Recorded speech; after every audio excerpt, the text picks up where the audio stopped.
Hello friends, स्वागत है आप सबका मेरे चैनल वेब ज्ञान में। और आज के वीडियो सीरीज में आप लोग देखने वाले हैं सीएसएस की काउंटर प्रॉपर्टी। अब ये जो हमारा काउंटर प्रॉपर्टी है, इससे रिलेटेड दो प्रॉपर्टी होती है। जो पहला है वो है काउंटर इंक्रीमेंट, जो कि आप यहाँ पे देख सकते हैं, और जो दूसरा है वो है काउंटर रीसेट। तो इन दोनों प्रॉपर्टी का यूज कैसे किया जाता है उसे हम लोग प्रैक्टिकली देखेंगे। तो प्रैक्टिकली देखने के लिए चलती हूँ मैं अपने HTML वाली पेज पे। मैं आ गई हूँ अपने HTML वाली पेज पे, और यहाँ पे मैंने क्या किया कि पहले से एक पेज क्रिएट कर लिया है, जिसका रिजल्ट कुछ इस तरीके से है फ्रेंड्स, आप देख सकते हैं। और इसके लिए जो मैंने CSS का पेज क्रिएट किया है, यहाँ पे मैंने अभी कुछ भी CSS का यूज नहीं किया हुआ है। मैं आपको काउंटर प्रॉपर्टी का यूज करने से पहले कुछ चीजें बताना चाहूंगी। अब यहाँ पे आप जो लिस्ट देख रहे हैं, तो जैसा कि आप लोग को पता है कि हम लोग अगर कोई भी लिस्ट अगर यूज करते हैं, जैसे कि ऑर्डर लिस्ट या अनऑर्डर लिस्ट, तो जब हम अनऑर्डर लिस्ट यूज करते हैं तो उसमें क्या होता है कि लिस्ट के साथ यहाँ पे जो हमारा LI होता है, उसके साथ एक बुलेट पॉइंट आपको दिखता है। और जो हमारा ऑर्डर लिस्ट होता है, अगर उसका यूज हम लोग करते हैं तो उसमें क्या होता है कि यहाँ पे आपको ऑर्डर दिखेगा 1 2 3 4 5, मतलब आप जहां तक यूज करें। बट अब ये जो हमारा काउंटर प्रॉपर्टी है, ये क्या करता है कि जब हम कोई भी लिस्ट अगर क्रिएट करते हैं, अगर उसमें हम लोग चाहते हैं इन दोनों में से कुछ भी ना आए, यहाँ पे मैं अपना खुद का कोई टेक्स्ट यूज करूं और वो क्या हो कि हमारे लिस्ट से पहले दिखे। तो अगर इस तरीके से आप कुछ यूज करना चाहते हैं तो उसके लिए हम लोग यूज करते हैं अपने काउंटर प्रॉपर्टी का। तो चलिए उसका यूज करके हम लोग देखते हैं। सबसे पहले बॉडी का यूज करूंगी। तो यहाँ पे मैं बॉडी का यूज कर लेती हूँ, और बॉडी यूज करने के बाद इसके अंदर जो प्रॉपर्टी यूज करेंगे हम लोग, वो होगा काउंटर रीसेट। मैंने काउंटर रीसेट प्रॉपर्टी का यूज कर लिया है, और इसके वैल्यू में मैं अपने तरीके से कुछ भी यहाँ पे नाम दे सकती हूँ। अब यहाँ पे वैल्यू में मैंने नेम दिया है पेज। इसके बाद हम लोग क्या करेंगे कि यहाँ पे एक मैं H2 क्रिएट कर लेती हूँ, और H2 के अंदर हम लोग इसका दूसरा प्रॉपर्टी यूज करेंगे, जो है काउंटर इंक्रीमेंट। यहाँ पे मैंने काउंटर इंक्रीमेंट का यूज कर लिया है, और इसके वैल्यू में मैंने क्या लिखना है, जो मैंने यहाँ पे काउंटर रीसेट में जो लिखा है यहाँ पे पेज, सेम यही चीज मुझे यहाँ पे लिखना है। तो मैं यहाँ पे लिख देती हूँ पेज।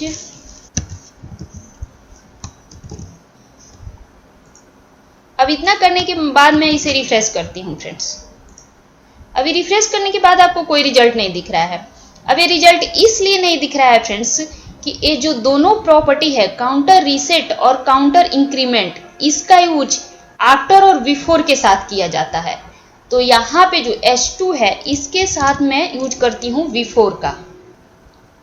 अब यहाँ पे मैंने क्या किया है कि बिफोर का यूज कर लिया है, और जैसा कि आप लोग को पता है कि बिफोर या आफ्टर दोनों में से अगर किसी का भी आप यूज करते हैं तो उसके साथ एक और प्रॉपर्टी यूज करना पड़ता है, कंटेंट, जो कि फंक्शन होता है। तो उसका यूज मैं यहाँ पे करूंगी। तो मैं यहाँ लिख लेती हूँ कंटेंट, और कंटेंट के अंदर हम लोग क्या देंगे कि सबसे पहले ये जो लिस्ट है हमारा यहाँ पे H2 के साथ आ रहा है, इससे पहले मैं क्या लिखना चाह रही हूँ वो चीज यहाँ पे हम लोग लिखेंगे। तो वो हम लोग अपने अकॉर्डिंग लिख लेते हैं। तो मैं यहाँ पे लिख लेती हूँ सेशन। अब एक कंटेंट के अंदर मैंने क्या किया है कि यहाँ पे सेशन लिखा है। अब ये सेशन क्या होगा कि यहाँ पे लिस्ट से पहले आपको दिखेगा, और इसके बाद अब इसके अंदर हम लोग यूज करेंगे काउंटर का।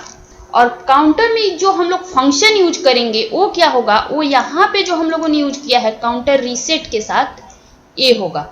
तो मैं इसी को क्या करती हूँ कि यहाँ से कॉपी कर लेती हूँ, और कॉपी करने के बाद इसके साथ मैं पेस्ट कर देती हूँ।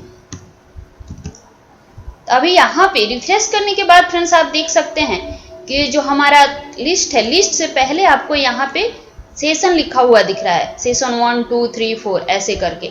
अब क्या है कि ये पूरा एक साथ चिपका हुआ दिख रहा है। तो अगर इसमें स्पेस देना है आपको, तो वो स्पेस आपको यहाँ पे देना होगा। जैसे कि मैंने सेशन लिखा है, तो सेशन के बाद मैं थोड़ा सा स्पेस दे देती हूँ, और रिफ्रेश करते हैं। तो आप देख सकते हैं कि सेशन और 1 के बीच में थोड़ा स्पेस आ गया। जो 1 है और जो लिस्ट है, दोनों के बीच में मैं क्या चाहती हूँ कि कॉलन देना चाहती हूँ। तो मैं यहाँ पे दूंगी,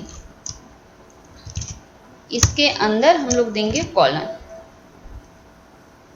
और कॉलन के साथ स्पेस। अब इसे रिफ्रेश करते हैं हम लोग। अब यहाँ पे आप देख सकते हैं कि आपको यहाँ पे कॉलन भी दिख रहा है और ये जो नंबर वाइज दिख रहा है फ्रेंड्स, ये तो बाय डिफॉल्ट आ रहा है। अगर आप चाहते हैं कि यहाँ पे नंबर आप चेंज करना, तो आप वो भी कर सकते हैं। अब जैसे यहाँ पे अगर मैं 0 दे देती हूँ तो क्या है कि 0 बाय डिफॉल्ट है, फिर भी आपको 1 2 दिखेगा, यहाँ पे आप देख सकते हैं। बट मैं यहाँ पे अगर 2 दे देती हूँ तो क्या होगा कि 2 से स्टार्ट होगा। यहाँ पे आप देख सकते हैं कि 2 के बाद 3 4 5 6 कुछ इस तरीके से स्टार्ट हो रहा है। तो यहाँ पे अगर आपको जहां से भी अपना नंबर स्टार्ट करना है वो आप यहाँ पे दे सकते हैं। अब यहाँ पे मैं दोबारा से 0 कर देती हूँ और इसे रिफ्रेश करते हैं। अब इसके बाद मैं आपको यहाँ पे एक और चीज बताना चाहूंगी कि अगर आप चाहते हैं कि जो हमारा नंबर एक एक करके बढ़ रहा है, जैसे कि 1 के बाद 2 3, आप जितना यहाँ पे ज्यादा करके देना चाहते हैं, 2 या 3 या 4 जितना बढ़ाना चाहते हो आप यहाँ पे आके कर सकते हैं। मैं अगर 3 दे देती हूँ, वहां पे रिफ्रेश किया तो आप देख सकते हैं कि 3 है, 3 के बाद डायरेक्ट 6 है, मतलब कि 3 नंबर डायरेक्ट बढ़ गया है। 6 के बाद 9 है, इसमें भी 3 नंबर बढ़ गया है। तो ये कुछ इस तरीके से चलता है। दोनों का कलर क्या है कि ब्लैक हो रहा है, तो आपको अच्छे से समझ नहीं आ रहा होगा। तो मैं क्या करती हूँ कि यहाँ पे थोड़ा स्टाइल कर देती हूँ, इसके कलर दे देती हूँ, मैं कलर कर देती हूँ रेड। अब यहाँ पे कुछ इस तरीके से दिख रहे हैं। और यहाँ पे मैंने जो 3 किया है इसे हटा देती हूँ मैं। अब रिफ्रेश करती हूँ। अब यहाँ पे इतना करने के बाद मैं आपको एक और चीज बताना चाहूंगी फ्रेंड्स कि यहाँ पे आपको नंबर वाइज दिख रहा है 1 2 3। अगर आप चाहते हैं कि यहाँ पे नंबर ना दिखे, अल्फाबेट में दिखे, तो आप वो भी कर सकते हैं। तो उसके लिए आपको क्या करना पड़ेगा कि यहाँ पे कॉमा देना होगा और कॉमा के बाद आपको यहाँ पे लिखना पड़ेगा अपर अल्फा या लोअर अल्फा, दोनों में से आप कुछ भी लिख सकते हैं। यहाँ पे मैंने क्या किया है कि अपर अल्फा लिख दिया है। अब इसे रिफ्रेश करते हैं हम लोग। अब ABCD ऐसे कुछ करके आ रहा है। अगर आप इसे लोअर में देना चाह रहे हैं तो आप लोअर में भी कर सकते हैं। यहाँ पे अपर की जगह पे आप लिख दें लोअर, तो यहाँ पे लोअर में भी हो गया। अगर आप यहाँ पे चाहते हैं इसे रोमन में देना तो वो भी कर सकते हैं। मैं यहाँ पे कर देती हूँ, रिफ्रेश करते हैं हम लोग। तो यहाँ पे आप देख सकते हैं कुछ इस तरीके से आ रहा है लोअर रोमन। अगर अपर रोमन देना चाह रहे हैं तो यहाँ पे जाके अपर लिखना होगा। अब यहाँ पे मैंने अपर दे दिया तो कुछ इस तरीके से आ रहा है फ्रेंड्स। तो आप यहाँ पे नंबर जो भी देना चाहे वो दे सकते हैं। यहाँ पे ध्यान देने वाली बात ये है फ्रेंड्स कि जो काउंटर रीसेट प्रॉपर्टी है, जब भी आप इसका यूज करेंगे तो पेरेंट के साथ यूज करेंगे। तो मैं आपको यहाँ पे HTML में बता रही हूँ कि जैसे कि ये हमारा H2 है, तो H2 का पेरेंट्स कौन है, यहाँ पे बॉडी है। तो इसलिए मैंने क्या किया है कि बॉडी के साथ काउंटर रीसेट का यूज किया है। अब यहाँ पे मैंने आप लोग को बताया कि काउंटर का यूज लिस्ट के साथ कैसे किया जाता है।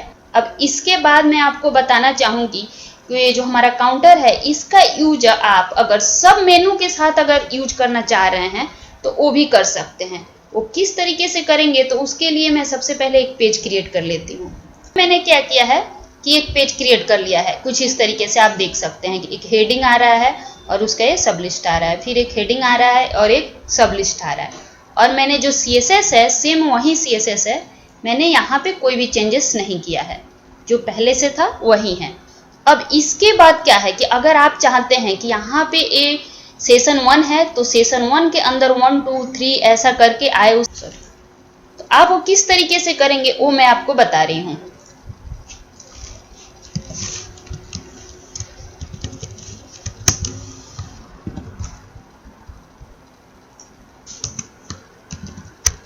अब यहाँ पे मैंने H2 के साथ काउंटर रीसेट का यूज किया है और यहाँ पे जो मैंने नाम दिया है वो अलग दिया है, मैंने सब लिखा हुआ है यहाँ पे।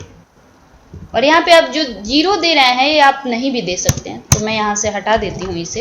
इतना करने के बाद मैं क्या करूँगी कि यहाँ पे मैंने H3 का यूज किया है, तो H3 के साथ हम लोग क्या करेंगे कि यूज करेंगे काउंटर इंक्रीमेंट प्रॉपर्टी का। इतना करने के बाद हम लोग कंटेंट का यूज करेंगे। जैसा कि आपको पता है कि बिफोर के साथ कंटेंट यूज करना जरूरी है। कंटेंट यूज करने के बाद मैं कोई भी नाम यहाँ पे अपने सब मेनू में नहीं देना चाहती हूँ, तो इसलिए मैं क्या करूँगी कि यहाँ पे सीधा काउंटर फंक्शन का यूज करूँगी।